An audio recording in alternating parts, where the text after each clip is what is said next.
Now, bringing you the very best in New Hampshire-based local music on IPMNation.com and 100.1 The Planet, this is Local Outbreak.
Tell me I'm the one.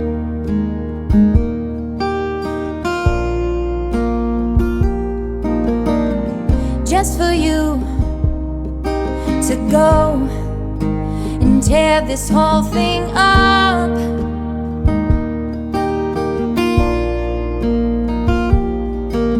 I know I wasn't perfect, but I loved you with my best. Oh yes, I did.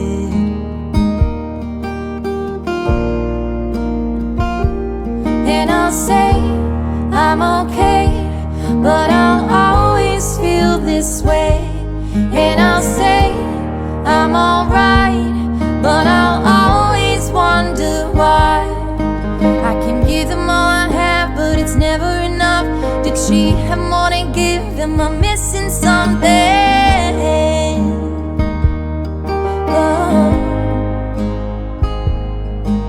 I'm starting to think I'll never be good enough. The same old story is getting rough. And I'll say I'm okay, but I'll always feel this way. And I'll say I'm alright, but I'll always wonder why. I can give them all I have, but it's never enough. Did she have more to give? Am I missing something? Oh, what's wrong with my love? What's wrong with my love? Will I ever be enough? And now, joining us live in studio here, we have Rebecca Turmel. Hello, welcome. It's awesome to be here. Yes. And to just talk music and hang out for a bit. Wonderful to have you. Yeah, that's a beautiful song. You had mentioned off air, I think, something about, is that the first song you recorded? Yes. So that's the first song that I went into the studio with. I was terrified with my guitar. I had never been in a recording studio. Yeah. That was a little over 2 years ago now. I released that in July of 2022. So it's been a bit, and it's been a journey so far. Where did you record that? I record that at the Underground in Randolph, Vermont with Vincent. He's incredible and such a great space over there. Now, how did you come to record there? Because, you know, you've got so many options as far as studios or even home recording, or there's so many different ways now to record. What led you to record there? Well, first of all, I know absolutely nothing about recording and any of that fun stuff. Yeah. So, a good friend of mine, who I brought the song to, Jim Yeager, he's been in the music industry for well over 40 years now. He recommended Vinny because I just needed a place where I could feel comfortable because I was so frightened to get into the studio for the first time. Yeah. So he's like, get into the underground. It's a great spot. And they have a great acoustic sound. So I'm like, all right, let's do it. And I ended up falling in love with the space. And I'm really glad with that choice that I made to go to the underground. Yeah. Now, did you, because you sent us a couple other songs too, were these all recorded there? No, actually, I've had the privilege of I got to record at Blackbird Studio in Nashville. But I also have recorded up at Squam Sound with Randy Ruse. I've kind of tried a few different spaces, and actually just this week I was at the Studio Portland in Portland, Maine. Oh, no kidding. So I like to try a new space, with mostly each song, but Wish You Well I also recorded at the underground as well. The studio in Portland, was that because John MacArthur, I think that's how we met. We met you through John. Yes. Yes. Is that the studio where it's him and his son, I think? Yes. Yep. Okay. So Sam MacArthur, and John and his wife Reaver are also the co-owners of that studio. Okay. But they do a great monthly event for singer-songwriters and duo acts. You can go in and get live video and a live recording. Oh, no kidding. All in one take in one night, but it's also an in-studio audience in there too. So you get like this this triple whammy. It's awesome. Is it intimidating to do that? Oh yeah. Yeah, 'cause it's a very small space. Right. Yeah. But it was really cool because you got to just live in the moment with the music, but capture it as well. And like with that professional sound and that professional video. Yeah. So you get a little bit of everything, which is nice. And especially when I'm a full-time working musician, so I need a lot of video content and stuff for my EPK. It was great to do. Yeah, no doubt. Now so I read your bio. Did you start out doing covers and then started doing originals? Yeah. So I just hit my 7-year anniversary of playing out. Oh, congratulations. I started off as a cover artist, a gigging musician. My first gig was in my hometown at this Irish pub I worked at. It was Kathleen's Cottage. Now it's Kathleen's Irish Pub. And I did that for a while. I would take songs that I loved, songs that were meaningful to me, and tried to make them my own. Yeah. Make performance with it. And I finally decided, okay, I need to try writing my own stuff and seeing how that feels like. And it's definitely an entirely different experience. Yeah. It's interesting because for a lot of singer-songwriters, a lot of people we talk to on the show, they start out with original music and then they wind up doing covers live because they kind of have to, because it helps, as far as getting gigs. And that's what a lot of venues want. So it's interesting for you as it kind of went the other way. I mean, was it always your plan to ultimately do your own material, or? Not really. It honestly wasn't even my plan to do music to begin with. No I kidding. actually started off in the theater. Okay. So when I was a little girl at my first show, I think I was like 9 years old, but I fell in love with performing, being on stage.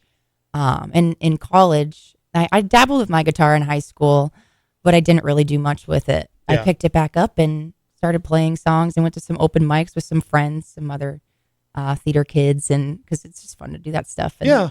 then I was getting gig opportunities. People asked me to play at their bars and restaurants.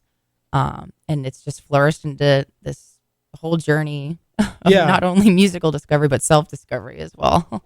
And to be able to do that full time, it seems like this is because the other thing, I was surprised reading your bio. It seems like in the grand scheme of things, you haven't been at this that long, but it seems like you've been able to really, have a lot of success very quickly with it, which is great. Yeah, I feel extremely fortunate that the opportunities that have come my way. It's just astounding to think of how far I have come, because I've only been doing it full time for about 2 years now. Yeah. But I have a really great support system. I've had some wonderful mentors in my life that have really guided me and helped me so far, and I think helps with that trajectory to get further along a little bit faster. Yeah. And of course, I'm always nose on the grindstone, just going. Yeah. Like in terms of mentors, like I assume John MacArthur is one, right? Oh yeah. And Brad Myrick as well. I actually am a self-taught guitarist. Oh, no and kidding. I just recently decided, okay, it's time I really understand what I'm doing, and I've been diving into some guitar lessons as well. Yeah. But my first mentor was also previously my manager was Jim Yeager, and he was a blessing to have at the beginning because I've always I'm so nervous about everything all the time. I don't need to be, but I am. Yeah. It's just a trait of mine I can't seem to get rid of. But he did a really good job of keeping me level headed and being honest with me. So it's been nice to have just people who are genuinely there and who care. Mhm. And I'm so grateful for everyone I've had Yeah. in my life. I mean, how do you find those people? Because I hear a lot of, especially young musicians, say it's hard to find mentors or people they can really trust. Yeah. Like, have you just been fortunate, or do you have some kind of, are you intuitive in a way where okay, this person I think is going to help me and they're genuine and they, because there's a lot of, I don't know, sharks. I don't know how else to put it. You know what I mean? I know exactly what you mean. Yeah. I think it's just been a mix of both, just being fortunate. And also, I really love being a part of our music community. And Yeah. I play a lot, but when I'm not playing, I really try to get out and see what else everyone else is doing, especially the full timers, because it's hard. So I love to show support. And with that, that's everyone that I've met who's come to my life has really been through like mutual music friends who have known them previously. So that's how I ran into Jim. I was performing with a friend of mine. And he's just the friendliest person there is. So he goes around and talks to everybody. And Yeah. I'm so glad that he introduced himself to me. And I wanted to with him. I'm missing something. I wanted an unbiased opinion, and I didn't really know Jim that well at that point. Yeah. So I sent him that song, and he's like, "Don't release this. Can I meet with you?" Oh. And I'm like, "What do you mean?" And he was just telling me how he wanted to help, and he didn't want, or like he wished he had someone when he started out to not make the same mistakes that he did, and having the understanding of the industry, which is changed so much. It's constantly changing. Yeah. But someone just has the understanding. So I've gotten lucky with meeting those people. Yeah. It's just so funny. You meet one person and then someone else comes into the picture. You can learn something from everyone. Oh, you yeah. really can. Yeah, absolutely. Yeah. I think so much of being successful is, putting out the right energy and attracting people into your, into your career and into your life just generally, who are also positive and, like you said, you meet one person, then that leads to meeting another person and another person. And it sounds like you've been able to meet, people who are, like I said, genuine and kind of build that support system. And, like John MacArthur, we had him on the show, it was a few months ago now. And, he was great. And just so positive and, because there is a lot of negativity too, in the sense that, especially for people who've been around a while, like I have, the industry has changed a lot, as technology has changed, the industry has changed. And, and there is a lot of negativity. There's a lot of frustration. And I think it's easy to get jaded, which a lot of people, a lot of people do mean well. They're not sharks. They're just jaded. You know what I mean? So to be able to surround yourself with positive people who want what's best for you and who want what's best for the scene and really kind of see it as a community, I think is really important. Yeah, I agree with you there. If we're not connected with each other, to me, nothing is ever a competition either. Mm-hmm. And everyone has something to offer as a musician. And I really respect and admire anybody who just does this in any way, shape, or form. Yeah. So I feel like I do have a good sense of just like understanding people and where they're coming from. Like you were saying, it is really hard to not get take things personally, especially if someone doesn't like your music or your sound. Sure. So like you said, surrounding yourself with like a positive group of people who are going after the same thing, or I try to surround myself with people who are in a place that I want to be or a level that I'm not at yet. I love learning. I just want to learn from everyone. You just said something very important, because what a lot of people don't understand, and this applies not just in music, but in so many things. People get frustrated. People get envious of people who are doing better than they are. And so I think people will often miss an opportunity to learn from someone because they're frustrated that they're not where that person is, where they think they should be. And it's important to, the way I tend to think of it is, I mean, there are people who are, I do a few different things, and there are people who are far more successful at these things than I am. But I look at those people and I try to take inspiration, try to learn from them. But also, if they can do it, then that's proof of concept. Because nothing is a zero-sum game. Life is not a zero-sum game. The music industry is not a zero-sum game. Just because somebody's doing better doesn't mean you're automatically doing worse.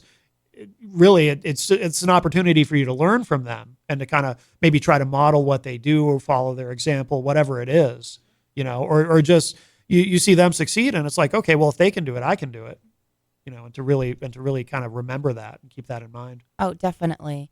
Yeah. And everyone has their own path. And in this industry in particular, it's different for everyone. Yeah. And what I'm learning too is success for everyone is different. We define success differently. So I'm really trying to figure out right now what successful means to me, and kind of let that guide me as well. Because what's working for someone else may not work for me. So I think it's just in terms too of thinking what is success to you. Yeah. And right now, if I could pay my bills with my music, that is success. I am so fortunate for that. Yeah. I count my blessings, because you also don't know how long it's going to last. Sure. Yeah. It's all unknown. Every day is unknown, which makes it exciting, but also terrifying. What has surprised you? Are there things that have surprised you just in terms of, are there things about your career where you kind of go, okay, I didn't think this would be like this. I didn't think, I don't know. I didn't think that, whatever it is, it could even be something negative. Like I didn't think, Spotify would pay so poorly or whatever it is. Like, are there things you've encountered that have really been a surprise to you? Yeah. I mean, there's always surprises around every corner. Yeah.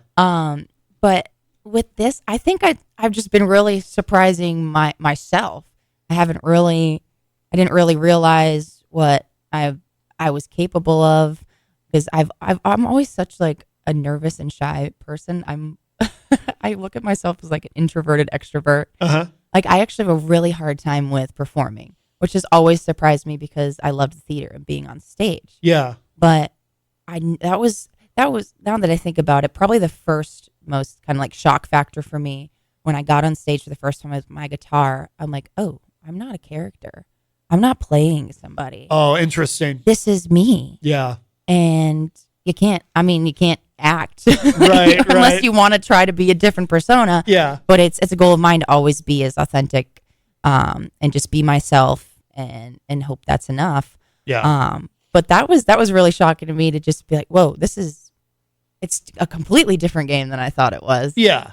Performance wise. Yeah. But there's just been a lot of different experiences that I have that have been surprising. Like Jim challenged me. He was like, got me down to Blackbird Studio in Nashville, and thinking like, I had so many thoughts of what that experience was going to be like, and how those people, what they were going to be like, all my session musicians and my producer. And Yeah. I did get to meet John McBride too, which was really cool. But I was just shocked at how down to earth and humble all those guys were, and inviting and warm and welcoming. I was so scared for absolutely no reason. Yeah. I was treated with respect, which is refreshing in an industry where people always, you never know, like we were talking about earlier. But I think there's just been so many surprises, but beautiful surprises too. Yeah. Yeah. and just, again, it goes back to discovering myself. I'm still finding myself. I just turned 27, so I still feel like I'm still a kid. Right. When it gets better or I start to figure it out. But Yeah, the Nashville perspective is interesting. We've had a lot of guests on the show who, they talk about going to Nashville and how intimidating it is, because it's Nashville. But they find people who, or they have, usually if someone has some sort of a connection already in Nashville, it's hopefully it's going to be a positive experience, and it usually turns out to be. But it's, that's pretty intimidating. What sounds really scary to me is like those songwriting circles, and I'm sure those happen. I know they happen in New York City too, but that sounds like really intense pressure. I don't know if you had an opportunity to do that when you were there. No, I did not perform when I was down there. I was just in the studio, and I'm glad I didn't, because I definitely am not ready for that. Yeah. Because like you said, it's intimidating. Yeah. Those are some of the best people in the game. Yep. But then again, I come up here in New Hampshire, and we also have, like, the talent is, in my opinion, at the some of the same level. Yeah. It's not directed to one location, Oh, but it was cool to go experience it. You know? Yeah. No, I agree with you though. It's like, anywhere. I mean, we have an incredible music scene here, but I would also say that's probably the case anywhere. Like anywhere in the world, there's people. That's the thing. We're fortunate to live in an era where, because of the internet, you can find music from anywhere in the world and find something you like. There's we live in an amazing time in that sense, because like Jenny and I are old enough to remember when you go to the record store and you flip through and you find stuff, and now you can just go online, find anything you want. I mean, literally, any genre, you want to hear some Norwegian speed metal. Well, you can go online and Google that and find some, and you might find something you like. It's really a remarkable time that way. I feel like too in music, people are just generally, musicians, creative types are just generally more supportive. I often draw a contrast with stand-up comedy. Now, I have no experience in stand-up comedy. I'm not a comic, but some of the podcasts that I've fallen into listening to over the years are hosted by comics. And my impression of stand-up comedy is that it's very cutthroat and everyone kind of secretly hates each other. And sometimes it spills out into the open, and but with music, I feel like all genres too. I feel like people are just generally more supportive and want to see other people succeed and want to help each other. And there's much more of a sense of community. Oh, definitely. Yeah. And that was honestly like a big reason too why I made that transition from theater to music, because I felt more of a warm and welcoming community. Yeah. It's hard with professional theater. It's very competitive. Is it? Yeah. And like everything matters, like inside and out. Like and you got to be a triple threat. And I've never just been into competition. Yeah. I just so when I was started out and playing out live, and the amount of support that I got despite not being that good when I first started. Sure. I look back at somebody who's like, oh my gosh, what was I doing? Oh, really? Yeah. But we all got to start somewhere. Yeah, exactly. It's just that when people are warm and welcoming, it helps everybody in the long run. We all need to support each other and be a part of it together, because it can be isolating. We're all on the road by ourselves. Mm-hmm. So when you can get together or watch someone else, it's so important to make those connections. By the way, you use the term triple threat. I think I've heard that before applied to theater. Is that, let me see if I have it right. Is it, you got to be able to sing, dance, and act? Yeah, you got it. That's the three? Triple Okay. threat. Yeah. I could not do the dance part. Oh, really? Yeah. Did you do theater for a long time? I did, yeah. I was in the theater program up in Plymouth State University, and I did some shows at like the Interlake Summer Theater. There was a professional theater out of like the Tilton Prep School, so I was in both like community and professional stage shows. Yeah, which was really cool. And again, like those difference in communities and the support system. Community theater is, in my opinion, so important. Yeah, for to have in every city, every town. That it was just so important to my development growing up. I believe. Yeah, and just having the arts. Yeah, you need them. Absolutely. So without that experience, you might not be doing what you're doing now, I would assume. Yeah. No, I probably wouldn't. I don't think I'd have the ability to. It's hard to step on stage. Sure. Sure. Does that work for, so I don't do it anymore. I used to play in bands, and for me it was always, because I'm an introvert, but which surprises some people when they hear me say that, because I do this, but it's like, yeah, but if you really understand, because extroverts don't understand what being an introvert really is in some ways. But for me, it was always with playing out. It was like, I would be very anxious right up to the moment of getting on stage. But once I was on stage, I just, all that fell away. Yeah. Although I never did what you did. So I always played in bands. So when you're a dude in a band with a bunch of dudes, it's a little different. You know what? It's safer. You know what I mean? I was the bass, like if I'm a bass player in a rock band, there's, and other bass players might not like when I say this, but there's not a lot of pressure really because the attention is not on me when I'm on stage. But doing what you do, the attention is all on you. Yeah, it's scary, especially Yeah. being by yourself. Yeah. And I've really had to work on being confident with my guitar, being self-taught, Yeah. and trying to figure that out too. But I think no matter what, it's just to step foot on stage, on any type of stage, no matter if it's 20 people, 150 people. To me, it's always scary. Like you're saying, Yeah. I still get that. Like despite 7 years up until like I'm on stage, it takes me a little bit to settle in, but then once I do and get comfortable, Yeah. it kind of fades away. Yeah. Yeah. But I'm also a perfectionist. I nitpick everything, so I gotta like find a way to escape and get out of my head. And it's so funny Sure. because the music does that for me. Yeah. Like get rid of those. I'm just okay. What's the music that I'm playing? What's the story I'm telling? Well, you kind of want to be a little anxious, right? Like, Yeah. like in a way, it's it might not be the most pleasant thing to feel that nervousness, but if it went away, wouldn't you kind of miss it? Because then because then you might start wondering, I don't know, is this exciting to me still, or am I getting complacent? You make a good point there. Yeah. Because the nerves tell us that we care and it's important to us. Yeah. And maybe that's why I haven't lost it, because every day this just gets more meaningful to me because I've been doing it for so long now and chasing something, kind of still not knowing what I'm chasing. Yeah. I'm just, all I know is I want to have a career in music, Right. but you could do so much with that. Right. But yeah. Yeah. Because I had moments, I remember, there were a couple of shows along the way where I wasn't nervous before, but I look back and I realized, well, that's because they were shows where maybe there was just hardly anyone there. So it's like, well, that kind of takes the pressure off when you're playing to an empty room. It's like, there's nobody here. But, but then we'd play a show where there were people and I'd get nervous again. And it's like, okay, good. It's still there. But yeah, I'm very much an introvert, but for me, it's like, I'm much more comfortable being on stage or any kind of performance element.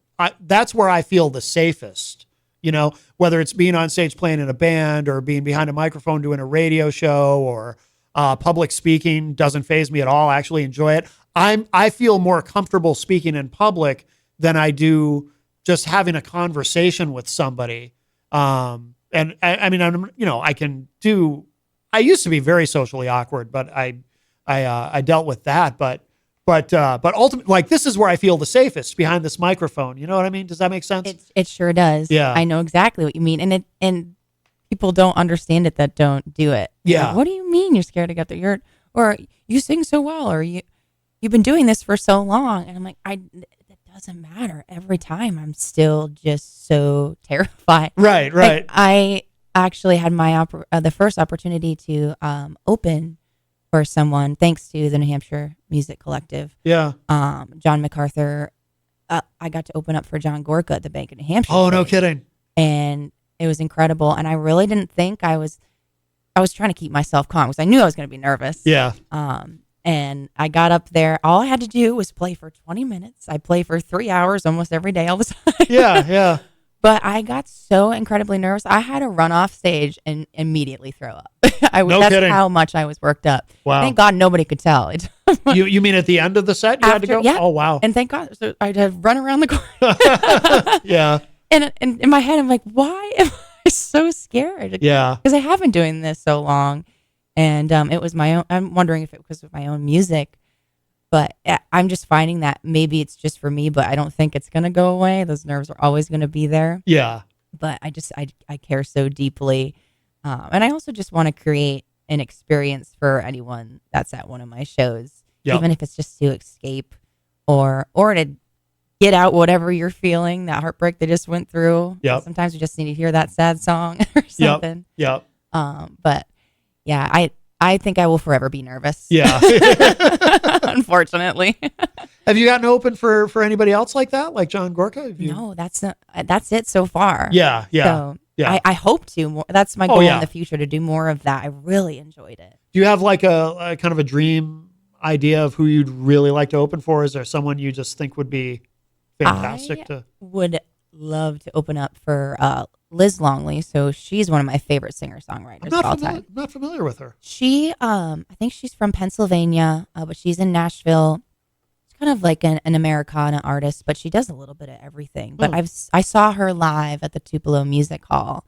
I just wanted to go to a show. I had the night off. I never get Fridays or Saturdays off. I think this was probably 4 years ago now. Yeah. And I saw it was a female artist. And if I get a chance, like I always try to find someone that I can just go for inspiration or just to see what someone else is doing. Yeah. And I absolutely fell in love with her in the way that she told her stories, and her songs just had a great sound. But I absolutely adore her, and one of her songs is actually what inspired me to write my own. Am I missing something? So if I could open up for her one day, that I think I could fit well into like her sound too. Like Yeah. we'd pair well. Yeah. Yeah. Oh, very cool. Maybe one day. If you're just joining us, Rebecca Turmel is here with us live in studio. Have you, has anyone reached out to her like to try to, like maybe John or somebody like just kind of No, put a bug in her ear? I would like to, but I think I'd be too scared to do it right Yeah. now. You know what I mean? Yeah, I'm like, yeah. it's Liz Longley. I need to be ready. Right. Because actually, so I'm in a duo partner with, I'm so lucky, my boyfriend and musical genius all in one. We play together all the time. And we saw her when she came to the Flying Monkey at the beginning. It was March, I think, this year. And he's like, you have to go talk to her because she came out after the show. Oh. I'm like, I can't do that yet. Oh, really? I had my first experience with like getting starstruck. Yeah. I'm like, is this what it feels like? But he told her that we always play her song Camaro. This song is incredible in terms of like the lyrics and the story. It's a story I can relate to. Yeah. And she's like, oh, send me a video when you get the chance. So every time we play it now, I've been taking a video, and I'm like, when it's right, maybe we'll send it over to her, see what happens, and maybe that could be the opportunity. That could be. No, that could very well be an M. So how often do you play as a duo? Not too often. You probably about like 2 or 3 times a month. Yeah. But we just played, actually last night we played a 30th birthday party for a good friend of ours. But we've been writing some music together, and that's been another great experience lately, is working and writing with someone else. Mm-hmm. And we actually, it was the two of us that recorded the Studio Portland. So I'm really hoping we got some good takes, because it was nerve wracking. Oh, really? Yeah. So I hope to have some of our music out soon, because we performed a duet that we wrote together there. Excellent. Yeah. What does he also play guitar? What Oh does yeah. he do? Okay. He's the most talented guitarist that I know, but he also is a singer, songwriter. He produces, great with all the recording stuff. So I'm actually learning a lot from him in that sense. Oh, cool. What's his name? Well, Brendan Gill. Okay, Brendan Gill. And he just actually released his first single, "Are You Here?" And he self-produced that and mixed it on his own. And I'm the quality of it. It just came out really great. And I'm like, I wish I would have put a little bit more time into my first song. I mean, I'm proud of how it came out. Yeah. But it's nice to see, because he put a lot of time and years into it, versus I just kind of had to rip that Band-Aid off. I'm like, I'm just going to get in there. Whatever happens, happens. We'll capture it. Right. I can always re-record it. Right. So it's cool to like meet somebody else who has a different perspective and a different way of doing things, because I'm learning from that. Yeah. I'm not stuck in my ways. I'm seeing how something else works with a different approach. Right. So I'm lucky too. Like I get to spend all my time with him doing what I love with the person I love. There's nothing that beats that. That's awesome. Excellent. Well, we should we'll play another track. What should we play next? I'll let you pick. We've got the Road Song or Wish You Well. Let's do Wish You Well, because that's kind of like part 2 to Am I Missing Something? Oh, okay, perfect. And then we'll play Road Song at the end of the segment. But if you are just joining us, Rebecca Turmel is with us here in studio. Oh, which studio was this one recorded at, This by the way? was also the Underground. Okay, gotcha. In Vermont? Yep. You said? Okay, very good. All right, this is Wish You Well.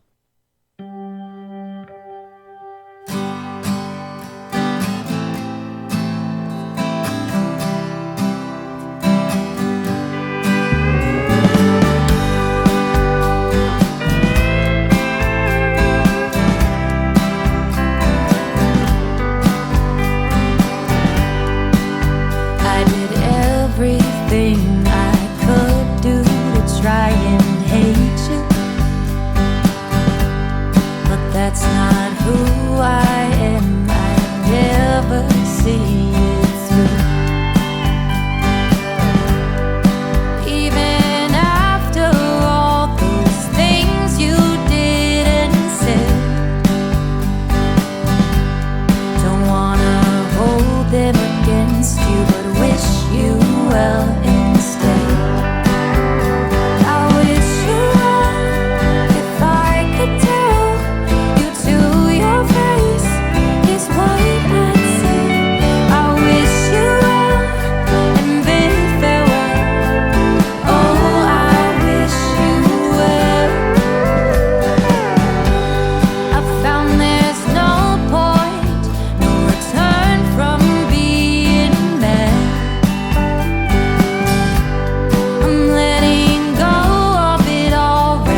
Oh, that's nice. I wish you well.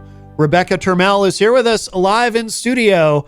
Yeah, we were kind of talking off air about the song and how great the mix is and how nice those guitars sound. And as you pointed out too, the drums sound really good. And he's a what's his name? Vinny? Is that? Yeah, Vincent Freeman. Yeah, you I call mentioned him he's Vinny, a yeah. drummer. Yeah, Yeah. yeah. No, that's a lot of the stuff that comes out of Nashville too. I always say this. I'm curious if you agree with me in terms of production. I mean, the production on that is phenomenal. I feel like I'm not a big country guy, but I feel like the best produced, because I have a somewhat of a background in audio production, the best produced music to me that you just hear on the radio, on commercial radio, is coming out of Nashville in terms of how the guitars sound and how the drums sound. Like, I feel like Nashville's really got it down right now, but I'm picky as hell too, like especially about how drums sound, like something went somewhere along the line with, I think it probably started in the 90s, like with rock music, something to me went wrong with the way guitars are recorded. They don't sound right to me. And a lot with drums too, Oh, yeah. But I feel like, anything that comes out of Nashville, it's like they've really nailed it, Yeah, and that's a big reason why I made the decision to go down there. I would have sent you that song, but I didn't have a radio edit, and I say one bad word. Oh. But it's not really that bad. Yeah. But I wrote this song with Jim called Girls on Fire, my female empowerment anthem. But that was something I noticed, too, when I was down there and we were listening back to just like the first take. Yeah. I'm like, is this real? It sounds so good. They haven't even touched it yet. Yeah. But they had one of those. I don't have too much knowledge on it yet. I'm learning more about it. But like one of the original Neve consoles. Does that sound correct? Yeah. But the drum sound that came out of that was really, really impressive. Huh. And that was the first time too when I was in that studio, noticing and starting to listen and hear the difference. In sounds and instruments and even my vocals and background vocals. Yeah. And that's why I kind of have been experimenting with jumping around to different studios so I can learn and hear it and know what I like. Cause I don't know that yet. I've only recorded a handful of songs so far. Yeah. So, all the backing vocals, that's all you, I assume? on Wish You Well. Yep. And then am I missing something too? Yeah. That is Okay. me. Yeah. Yeah. Is that challenging to do, like those layered vocals where you're kind of harmonizing with yourself, or does that come easy? It can be. That's something I noticed too. And like growing up in the theater, and I did chorus when I was a kid too, so that helps me in terms of being able to hear it. Yep. But yeah, when it's your own voice, and you're it's kind of funky. So it was nice when I was down at Blackbird. I was able to hire a background vocalist, and she came in. I swear it only took her like 5 minutes. No kidding. And it's not an easy song to sing. Yeah. I'm in there all day like, how am I going to do this? Oh my gosh. And then her name was Marsha, and she was just this beautiful, bright, bubbly energy that I needed at the end of the day. Yeah. But she just sang, was like, and I'll never forget what she said too. She's like, wow, girl, this is a barn burner. Oh, that's cool. That's cool. I will never forget that. Yeah. But it was nice to hear that difference too. And I would like to, I can do it myself, but I feel like it adds a different element and a different sound and gives it more of a quality to it when you have a contrasting tone or one that's kind of similar. Yeah. Yeah, no doubt. Now, are these all on an album that's available, or what? So, no, I actually have been releasing single by single. Okay. Because I really, being new to it and just not sure of where it was going or what I wanted to do, I wanted to just like give each song soul focus. Yeah. So far, but actually, I just recently finished recording. It still needs to be mixed and mastered and all of that. My first collection of songs in a 3-song EP. Okay. And that was interesting to do because I haven't done that yet. Working on a collection of music and keeping like a similar sound. Yeah. And stories and such, but. Yeah, the song by song I think was a good choice for me, just not knowing who I was as an artist yet. That makes sense. Yeah, and we live in a time where you've got different options in terms of, like, when I was growing up, it was, somebody would put out an album, and usually there would be a single for the album that would go to radio usually 6 to 8 weeks before the album was coming out. And then the album would come out, and then subsequent singles would come out. And that was just the standard way of doing it. Whereas now, you can do it any way you want to. Like a lot of guests that we have on the show do it the way you're doing it, where, you have a series of singles, and maybe eventually those singles become an EP or an album, or maybe not. But Yeah, there was something interesting actually that Vinny told me from the underground. He's like, have you ever heard of the Waterfall release? the waterfall effect. Yeah. Temple Mountain. Temple Mountain? Yeah. He was on last week, and he was talking about that, because that's been his approach too. Yeah. Yeah. And it seems to work for people, but in our constantly changing music industry, and especially with the way people consume their music, I think too, releasing song by song, it gives more life to each song, and something for people to look forward to and stay connected with you. 'Cause you release all those songs at once, like that moment's over. You can kind of extend True. that. That's true. When you release song by song. Yeah. Because especially as someone like me who's also writing music and trying to become a recording artist as well, building that community and keeping those my followers and my fans engaged, and wanting to hear more. So I think it's been working so far. Yeah. But I'm really intrigued by that Waterfall release, and I'm curious, I might utilize that. Yeah. Yeah. Absolutely.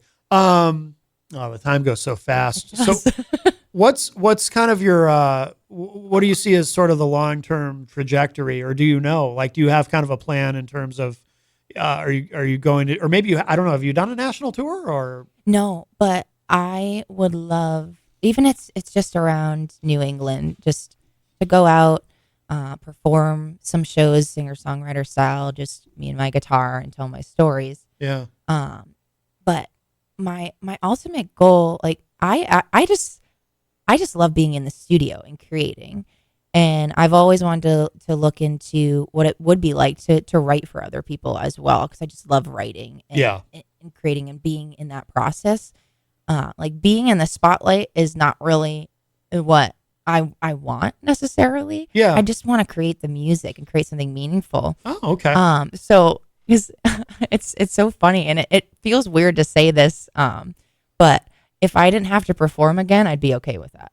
But as long as I have my studio and I can write my music and just play my guitar, I'm happy. Because it's, like we were talking about, it's so nerve-wracking. And I'm like, but for some reason I have to keep doing it. It's like a calling. Right. And I can't be a songwriter without performing. So it's like, kind of, you got to do it. It's hand in hand. Yeah. Well, yeah, and it's working for you. Yeah. It's definitely working.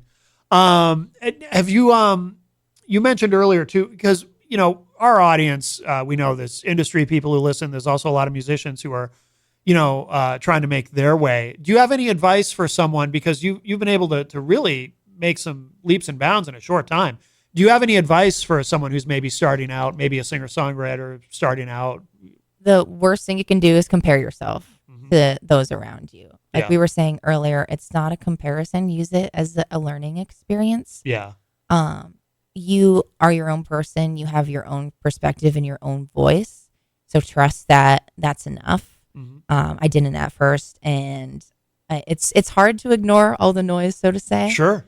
But also just forcing yourself to do it. If you're scared of something, you should probably go and do that thing. Right. Because that's going to bring you further. Right. I remember I couldn't even keep my hands still when I was playing my guitar, but I'm like, I'm doing it, because you cannot get better if you don't do it. Yeah. So I think the biggest thing that helped me was just forcing myself into those difficult situations, figuring it out in the moment. And although I may not have believed in myself, just at least trying to find a little bit of that belief. Yeah. So do the hard things and just do the best you can. At the end of the day, that's all you can do. Yep. Just do something. Move the goalposts, even if it's just a little bit. Yeah. I think that's great advice. Yeah. Absolutely. And where should people go online to keep up with everything that you're doing? So I have a website, RebeccaTurmel.com, but you can find me on Facebook and Instagram. And if you want to see me perform, I'm on Bands in Town too, which is a great website. It alerts you when I'm in your area. I love that. Absolutely. But I'm all around. I'm actually I'll be at Oddball Brewing tonight in Pembroke or Suncook for the first time. Okay. So I'm all over. I play a lot in New Hampshire, but I'm in Mass and Vermont sometimes as well. Yeah. I'll go wherever they let me sing with my guitar. Yeah. Yeah. Where's the furthest you've gone as far as playing shows? I played down in Florida, Did but you? that was Yeah. more just because I'm on vacation. But in this area, Portland's probably the farthest. No, Yeah. actually, because I've been in Killington. That's pretty far. That's pretty far too in terms of where I'm located. Yeah. But probably the farthest I've driven is 3 hours for a show. Yeah. Yeah. And I think that's something too that helped me get a little bit farther. Is I didn't care how long I had to drive, where I had to go.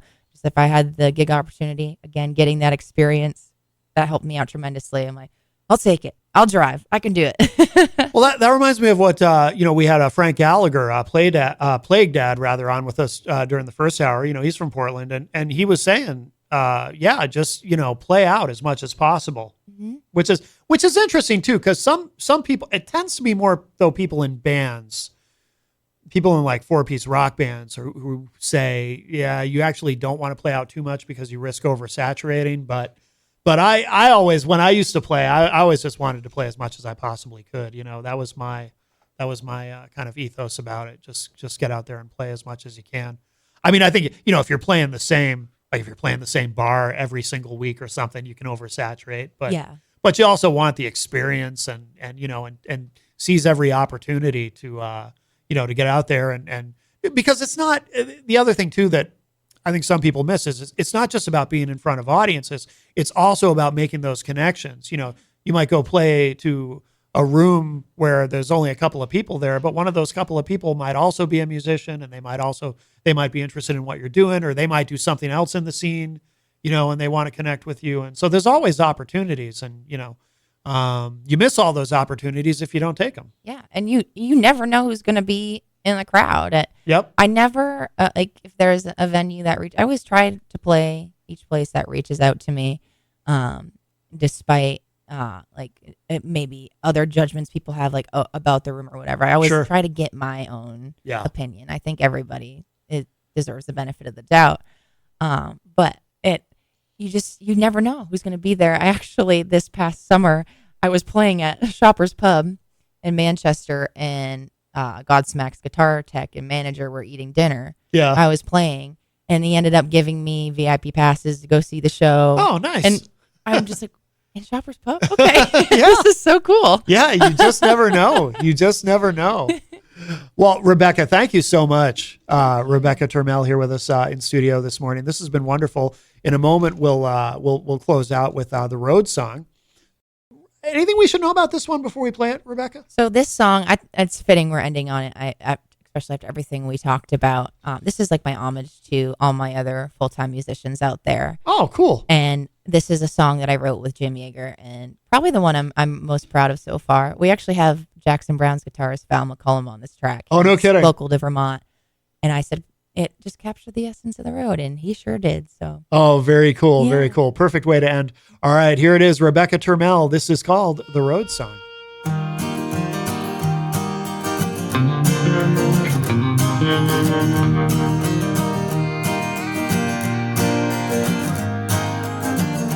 Driving late tonight and I'm thinking,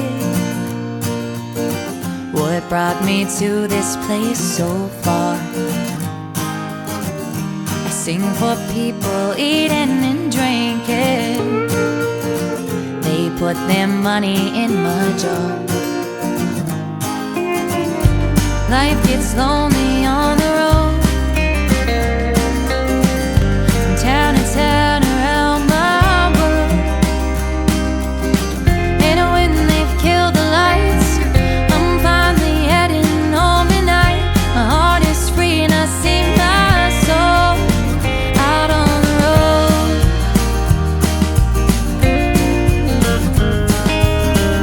I had no choice, the music chose me.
gets lonely on the